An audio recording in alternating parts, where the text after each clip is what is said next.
So this Mitsubishi MSZFX09 NL thingy, you can see right here there's this cap off. You remove it from this side because there's a piece of this thing. That little gray sliver slots in behind this. Even without this screw, it's hard to get off. So that's the main struggle. But you first remove this screw after taking the protective cover off, protective visual cover. And then you use a I can't remember which way this goes. Anyway, whatever way it goes, I think it goes this way. This goes like right there. And it slots in like behind here or whatever. I have no idea. Like this or something. And then you pry it open a little bit like this. Oh, sorry, you don't pry it open there. You pry it open right here from this part. So once you get a little gap there, then you can like yank this entire piece out that way a little bit. And then this, you can put a screwdriver in to unlatch this part. And this itself part will fall off like that. And then you'll have this piece still attached, like this. It'll be attached like this.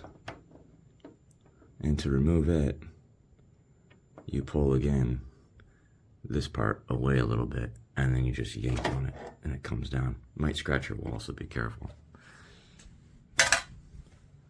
Once you have that off, this entire piece here, this thing, if you yank it this way,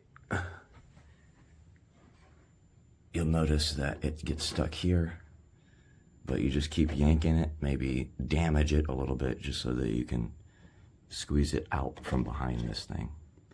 And then you'll have the protective outer cover off of the whole thing. And when you're putting it back again, you just put this piece here first.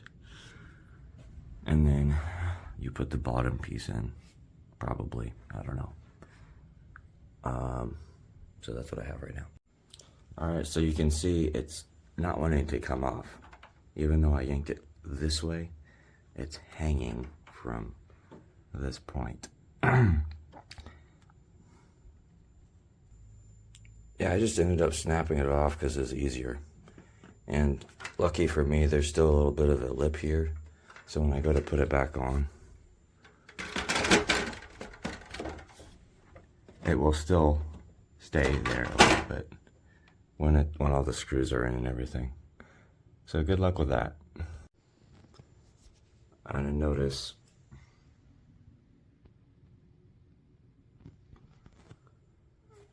if you didn't install your AC unit, particularly its electronics, if you didn't study the diagrams, there is a risk of electric shock when doing this.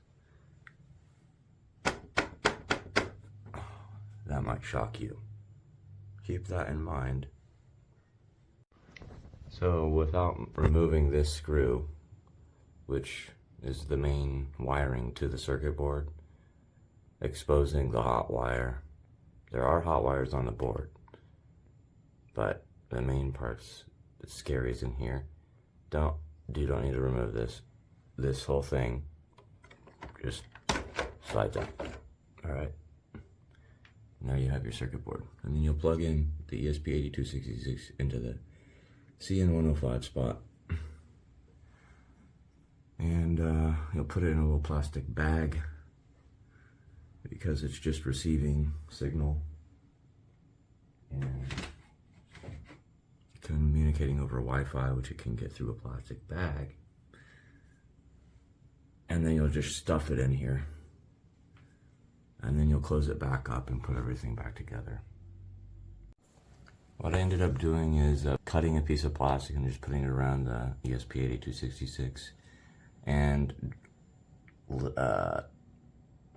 putting the cover on while leaving the ESP8266 kind of coming out through here. So your mileage may vary depending on how long your wire is.